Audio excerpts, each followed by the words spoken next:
विद्यार्थियों, mission merit के इस वीडियो में आप लोगों का स्वागत है, जिसमें झारखंड का हम पेपर देखने वाले हैं, सेट नंबर 3 हिंदी बी का। तो चलिए स्टार्ट करते हैं इसके सॉल्यूशंस को।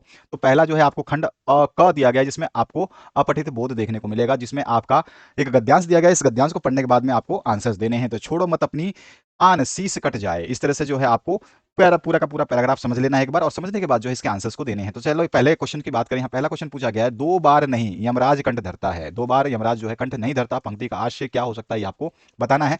तो व्यक्ति को अपनी आन की रक्षा करते हुए यदि भयंकर संकट आ जाए और जान भी देनी पड़ जाए तो भी स्वाभिमान की रक्षा करनी चाहिए, क्योंकि मनुष्य की मृत्यु केवल एक बार ही होती है, 2 बार नहीं। इस पंक्ति का यही आशय है।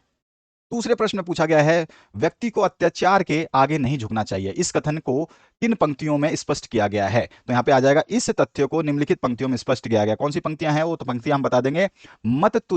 मत झुको अनय पर भले व्योम फट जाए, यानी कि अन्याय पर मत झुको, चाहे व्योम मतलब होता है आकाश, चाहे आकाश फट जाए। ठीक है, तो ये पंक्तियां हमें बतानी थी कि इन पंक्तियों में जो है इसका आशय निकलता है। ध्यान रखना है, जो चीज क्वेश्चन पूछा जा रहा है उसी क्वेश्चन को हमें उसी तरीके से आंसर देना है। उसके बाद जो नेक्स्ट क्वेश्चन है, इस पद्यांश का उपयुक्त शीर्षक क्या हो जाएगा? जीना हो तो मरने से नहीं डरो रे। ठीक है, जीना हो तो मरने से नहीं डरो रे। इसके बाद आपका खंड ख आता है, व्याकरण संबंधी प्रश्न। उसने परिश्रम नहीं किया इसलिए वह परीक्षा में असफल रहा। रचना की दृष्टि से यह वाक्य कैसा है? तो इसलिए जोड़ दिया गया है, तो इसलिए आपका जो है ये क्या हो जाएगा? संयुक्त वाक्य हो जाएगा। अथवा में बोला गया है, मजदूरों ने काम करके पैसे लिए और घर गए। तो रचना की दृष्टि से ये भी आपका जो है यहाँ पर और से जोड़ दिया गया है, तो और से जब जोड़ा जाता है तो वो संयुक्त वाक्य हो जाता है। इसके बाद जो नेक्स्ट पार्ट है उसकी बात करते हैं। यहाँ पर है, छात्र शिक्षक के यहाँ जाकर हिंदी पढ़ाता है। वाक्य को संयुक्त वाक्य में बदलना है, तो छात्र शिक्षक के यहाँ जाता है और हिंदी पढ़ता है। ठीक है, तो यहां पर जो है आपका इस तरह से याद आ जाएगा, ये इसका आंसर हो जाएगा। यहाँ पे है छात्र शिक्षक के यहाँ जाकर के हिंदी पढ़ता है, तो हम क्या कहेंगे? छात्र जो है शिक्षक के यहाँ जाता है और हिंदी पढ़ता है। तो हमने और से जब जोड़ा इसको, तो यही हमारा जो है संयुक्त वाक्य हो गया। अथवा पाठ की बात करें, घर जाओ और गृह कार्य पूरा करो। वाक्य को सरल वाक्य में परिवर्तन करना है, तो घर जाकर के गृह कार्य पूरा करो सरल वाक्यों में परिवर्तित हो जाएगा। पाठ्य पुस्तक से संबंधित प्रश्नों की बात करें तो यहाँ पे दिया गया है, कर चले हम फिदा कविता में कवि ने क्या संदेश दिया है? अथवा में है, छूने पाए ना सीता का दामन कोई से क्या तात्पर्य है? सबसे पहले कर चले हम फिदा कविता में संदेश जो दिया गया है, कविता के माध्यम से कवि ने यह संदेश दिया है कि हमें अपने देश के सैनिकों पर जो है गर्व होता है। वे सदैव अत्यंत विषम परिस्थितियों का सामना करते हुए देश की रक्षा हेतु अपना अमर बलिदान देते हैं। साथ ही सैनिक देशवासियों को प्रेरित करते हैं कि देश की रक्षा करना हर नागरिक का कर्तव्य है, उसके मान सम्मान को बनाए रखना हर भारतवासी की जिम्मेदारी है। अतः अपनी सामर्थ्य के अनुसार, यानी कि आपके पास जो कैपेबिलिटी है उसके अनुसार जो है देश हित में कार्य करके हम अपनी देशभक्ति या देश प्रेम को प्रकट कर सकते हैं। इसका अथवा पाठ में है, छूने ना पाए सीता का दामन कोई से तात्पर्य क्या है? तो इन पंक्तियों का भाव यह है कि भारत की भूमि सीता माता की तरह पवित्र है और इसके दामन को जो है छूने का दुस्साहस किसी को नहीं होना चाहिए या किसी को नहीं देना चाहिए। ठीक है, किसी के हिम्मत नहीं होनी चाहिए कि वो इसका दामन छू पाए। और यह धरती राम और लक्ष्मण जैसे अलौकिक वीरों की धरती है, जिनके रहते सीमा पर से कोई शत्रु रूपी रावण देश में प्रवेश कर देश की अस्मिता को लूट नहीं सकता। और देश की पवित्रता की रक्षा राम और लक्ष्मण की तरह जो है करना है, क्योंकि राम और लक्ष्मण यहाँ पे कहा गया है, सिपाही जो है हमारे देश के बॉर्डर पे खड़े हैं, वो राम लक्ष्मण की तरह किसी भी रावण को घुसने से रोक रहे हैं। अतः राम लक्ष्मण का कर्तव्य भी हमें ही निभाना होता है और हम ही निभाते हैं, जो सैनिक खड़े हैं बॉर्डर पे वो निभाते हैं। आत्मत्राण कविता में हमें जो है किस प्रकार की प्रार्थना की सलाह देती है? तो यहाँ पर जो है, कवि ईश्वर भक्त है और प्रभु में उसकी गहरी आस्था है, इसलिए कवि हमें ईश्वर से प्रार्थना करने की सलाह दे रहा है कि वह हमें जीवन रूपी मुसीबतों से जूझने की, सहने की शक्ति प्रदान करे तथा हम निर्भय होकर के विपत्तियों का सामना करें, अर्थात विपत्तियों को देख करके डरे नहीं, घबराए नहीं। हमें जीवन में कोई सहायक मिले या ना मिले, या सहायता मिले ना मिले, परंतु हमारा जो है आत्मबल, शारीरिक बल कमजोर ना पड़े। ठीक है, कभी अपने मन में दृढ़ता की इच्छा करता है तथा ईश्वर से विपत्तियों को सहन करने की शक्ति चाहता है। तो ये आत्मत्राण कविता जो है हमें किस प्रकार की प्रार्थना की सलाह देती है? तो इस प्रकार की ये पंक्तियों से सलाह जो दी जाती है।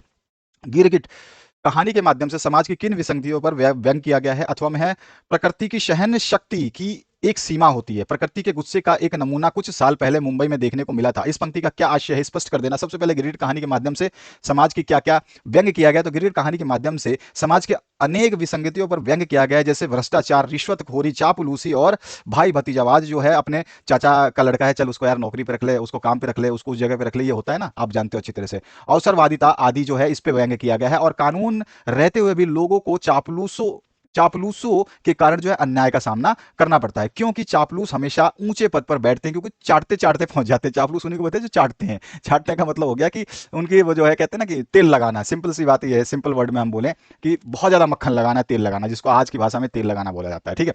तो चापलूस हमेशा ऊंचे पदों पर बैठे लोगों की ही तरफदारी करते हैं, और पूरी शासन व्यवस्था भेदभाव पर टिकी हुई है। जो व्यक्ति आदर्शों पर चलता है उस व्यक्ति को आज के समाज में बहुत कठिनाइयों का सामना करना पड़ता है। ये बिल्कुल सही बात है। जो आदमी कुछ भी अगर वो आदर्शों पे चलेगा तो उसको बहुत ज्यादा जो है कठिनाइयों का सामना करना पड़ेगा। ये वर्तमान समाज की सच्चाई है, जिसको हम किताबों में पढ़ते हैं, लेकिन ये सच्चाई है। आपको भी विश्वास होगा जैसे ही आप इस तरह की परिस्थितियों में पढ़ेंगे कभी, जैसे कि मैं सपोज करो कि मेरे को जाकर के वकील से केस लड़ना है, तो वकील जो है मुंह मांगा फाड़ लेता है मुंह, हालांकि उसको पता है कि उसको 5,000 रुपए या 10,000 रुपए जो लगते हैं उसकी फीस है, उससे कई गुना वो वसूलने की कोशिश करता है, हमारी तारीखों को वो बढ़ाता रहता है। इस तरह से पुलिस केस अगर कोई हो जाए तो पुलिस थाने में जब पुलिसकर्मी से हम बात करने जाते हैं तो वो ऐसा ट्रीट करता है जैसे कि हमने गुनाह कर दिया है, हम जाके उससे बात कर रहे हैं किसी को छुड़वाने की, या जो भी उसने गलती से पकड़ा है या कोई भी, तो वहां पर भी वो पुलिस वाला ऐसा समझता है कि वो जो है सर्वोपरि है। तो यहाँ पर जो है बहुत सारी विभिन्नताएं देखने को मिलती है। इसका अथवा पार्ट में जो पूछा गया है, क्या पूछा गया, प्रकृति की सहन शक्ति एक सीमा होती है, और प्रकृति के गुस्से का एक नमूना कुछ साल पहले मुंबई में देखने को मिला था। इस पंक्ति से आज से जो हमें स्पष्ट कर देना है, तो कुछ नहीं है। इन पंक्तियों से लेखक का मत यह है कि प्रकृति का अपना नियम होता है, भले ही मनुष्य अपनी स्वार्थ पूर्ति के लिए उससे छेड़खानी करता रहे, लेकिन उसके भी सहने की एक सीमा होती है। यदि हम आवश्यकता से अधिक प्रकृति को छेड़ें, यानी कि किसी को भी आप परेशान करोगे तो ऑब्वियस सी बात है उसको तो बुरा लगेगा ही, अतिरिक्त बोझ उस पर डालें तो वो कुपित हो यानी क्रोध हो जाती है। और इसका एक नमूना कुछ वर्षों पहले मुंबई में दिखाई दिया, जब मनुष्य ने समुद्र के किनारे बस्तियों का निर्माण कर डाला, यानी कि समुद्र जो है जहां पर समुद्र आगे पीछे होता रहता है, पानी की लहरें आगे पीछे होती है, और वहां पर तुमने बस्तियों का निर्माण कर डाला, तो समुद्र जो है वो भी क्रोधित होकर के अपनी लहरों से चलते हुए 3 जहाजों को गेंद की तरह हवा में उछाल करके, अपनी लहरों से मतलब उछाल करके फेंक देता है। आंधी तूफान में आपने वीडियो मूवीज देखे हैं, कहीं देखते हो कैसे कैसे जहाज डूबता है। टाइटैनिक इसका बहुत बड़ा एग्जांपल है, लेकिन टाइटैनिक इसका एग्जांपल, टाइटैनिक का डूबने का कोई रीजन नहीं था। टाइटैनिक बहुत अच्छी जहाज थी। उसका रीजन ये था कि जिस चट्टान से वो टकराया था वो बर्फीला चट्टान था, और जो है बर्फ में जब है आयरन जो होता है ना, वो क्या होता है आपका, उसका जो फ्रीजिंग पॉइंट है वो बहुत बिलो चला गया, तो बहुत ज्यादा ठंडा पानी था वो, ठीक है ना। बाकी वो बर्फ से उससे कोई फर्क नहीं पड़ने वाला था, लेकिन मेटल की एक प्रॉपर्टी होती है, वो मेटल की प्रॉपर्टी जो डिस्ट्रॉय हो गई थी। केमिस्ट्री आप पढ़ते हो उसके बारे में और भी पढ़ोगे जब 12th में जाओगे तो। ये तीनों जहाज अलग अलग स्थानों पर जाकर के गिरे, और इनमें सवार लोग इस प्रकार घायल हुए कि वो चलने फिरने के काबिल ना रहे। तो ये चीज हमें मुंबई की घटना से पता चलती है। उसके बाद में शुद्ध आदर्श की तुलना सोने से और व्यवहारिकता की तुलना तांबे से क्यों की गई है, तो शुद्ध सोने में किसी प्रकार की मिलावट नहीं की जाती है, और तांबे से सोना मजबूत हो जाता है, ठीक है। तांबा मिला देते हैं तो तांबे से जो है सोना मजबूत हो जाता है, परंतु शुद्धता समाप्त हो जाती है। इसी प्रकार व्यवहारिकता में शुद्ध आदर्श समाप्त हो जाते हैं, ठीक है, परंतु जीवन में आदर्श के साथ व्यवहारिकता भी आवश्यक है, क्योंकि व्यवहारिकता के समावेश से आदर्श जो है सुंदर और मजबूत हो जाते हैं, ठीक है। इसलिए जो है इसको, इन दोनों की तुलना जो है एक की सोने से और एक जो है एक तांबे से की गई है। उसके बाद जो है नेक्स्ट पार्ट है, अनपढ़ होते हुए भी हरिहर काका दुनिया की बेहतर समझ रखते थे। कहानी के आधार पर स्पष्ट कहा, हरिहर काका अनपढ़ थे फिर भी उन्हें दुनियादारी की बेहद समझ थी। वे यह जानते थे कि जब तक जमीन उनके पास है तब तक सभी उनका आदर करेंगे। उसके भाई लोग उससे जबरदस्ती जमीन अपने नाम कराने के लिए डराते थे, तो उन्हें गांव में दिखावा करने करके जमीन हथियाने वालों की याद आती थी, और काका ने उन्हें नारकीय जीवन जीते देखा है। नरकीय मतलब कि जो नरक में जो जीते हैं, तो वो नरकीय जीवन देखा था, इसलिए उन्होंने ठान लिया था कि चाहे महंत उकसाए चाहे भाई दिखावा करे, वह जमीन किसी को भी नहीं देंगे। इन बातों से स्पष्ट होता है कि काका अनपढ़ होते हुए भी दुनियादारी की बेहतरीन समझ रखते थे। इसके बाद रचना की दृष्टि से हम कार्य करेंगे। यहाँ पर 11वां प्रश्न है, किसी अस्पताल के प्रबंध, अस्पताल को लिखना है, यानी कि ऑफिशियल लेटर हो गया, ठीक है। तो आपको ऊपर अपना एड्रेस लिखना है, साथ ही साथ इसमें अस्पताल में मुख्य चिकित्सक अधिकारी को पत्र लिखना है, क्यों आप जो वहाँ के प्रबंध जो है, वहाँ पर फैसिलिटी जो है उससे आप असंतोष हैं। और जो अथवा में है, किसी अन्य राज्य में रहने वाले अपने मित्र को झारखंड के पर्यटन स्थल के बारे में बताते हुए पत्र लिखना है। तो देखो, आप पहला जो है ऑफिशियल लेटर है, जब ऑफिशियल लेटर होता है तो सबसे पहले, मैंने यहाँ पे भले डायरेक्ट लिखा है, लेकिन आप सबसे पहले जो है यहाँ पे क्या करेंगे, आपका एड्रेस आएगा, यहाँ पे आएगा दिनांक, ठीक है। तो यहाँ पे दिनांक लिखना है, आपको ध्यान रखना है, जो चीज बता रहा हूँ इसको ध्यान रखना है। यहाँ पे दिनांक लिखना है, और ऊपर जो है आपका पता आएगा, आपका पता,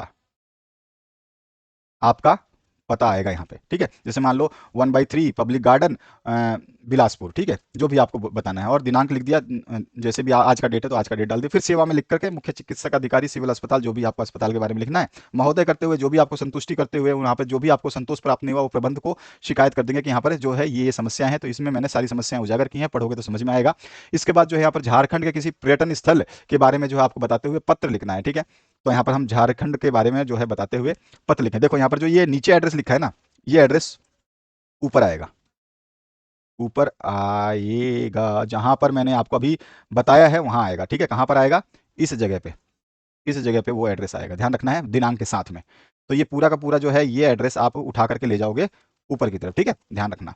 अच्छा, दिए गए संकेत बिंदुओं के आधार पर जो है निम्नलिखित में से एक विषय पर जो है अनुच्छेद लिखना है। तो कोई भी संकेत बिंदु लेकर के आपको जो है, जब संकेत बिंदु दिए हो तो जरूर आपको यूज करना है, ठीक है। समाचार पत्रों की भूमिका बतानी है, और बिना विचारे जो करे सो पाछे पछताए, ठीक है। बिना सोच समझ के कोई काम करेगा तो पछताओगे ही। तो ये दोनों में से किसी एक पे लिखना है आपको। तो समाचार पत्रों की भूमिका पे हमने लिख दी है, ठीक है। इसमें जो है समाचार पत्र की आवश्यकता क्या है वो बता दिया है। इसके बाद में बाहरी दुनिया से सभी पक्षों से जोड़ने का महत्वपूर्ण साधन है, इसके बारे में थोड़ा सा हमने समझा दिया है। और इसके दैनिक अध्ययन से व्यक्तित्व का विकास होता है, ये भी हमने बता दिया है। तो इस तरह से आपको कोई भी एक करना है। उसके बाद जो है 13वां नंबर, विलंब से घर लौटने पर माँ और पुत्री के बीच जो है संवाद हुआ है। तो दो जनों के बीच की बातें हैं, तो आप जो है अपनी मर्जी से चेंज कर सकते हैं इसको। मैंने अपनी मर्जी से लिखा है, आप जैसे मर्जी वैसे चला सकते हैं, ठीक है, इसमें कोई दिक्कत नहीं है। लेकिन आपके लफ्ज जो है यहाँ पे, वर्ड जो है, सेंटेंस अच्छे बनने चाहिए, अच्छा लगना चाहिए पढ़ने में कि हाँ भैया आपने जो संवाद किया वो बेहतरीन तरीके से किया है, ठीक है। तो इस तरह का ये प्रश्न पत्र था जिसका सॉल्यूशन देखा आपने। तो सभी सॉल्यूशन, सभी सेट्स अवेलेबल हैं, सभी को देखिएगा। और जो मैंने बताया है कि अर्धवार्षिक के और जो मैंने प्री टेस्ट के पेपर डाले थे उनको पढ़ लेना। एक अर्धवार्षिक का पेपर डाला गया था, और ठीक है, और प्री टेस्ट के पेपर डाले गए थे, प्री एग्जाम के टेस्ट पेपर डाले गए हैं, तो उसको जरूर पढ़ लेना। उसमें से आपके परीक्षा में, वार्षिक परीक्षा में आएंगे प्रश्न। और ठीक है, प्लेलिस्ट आपके सामने आ रही है, इस प्लेलिस्ट को टच करके सारे के सारे प्रश्न जो है देख सकते हैं। तो मैं आशा करता हूं कि इस वीडियो से आप लोगों को कुछ ना कुछ लाभ मिलेगा। Thank you very much, have a good day. Share करना ना भूलें, शेयर आप करना भूल जाते हैं, please have to do share. Thank you very much once again.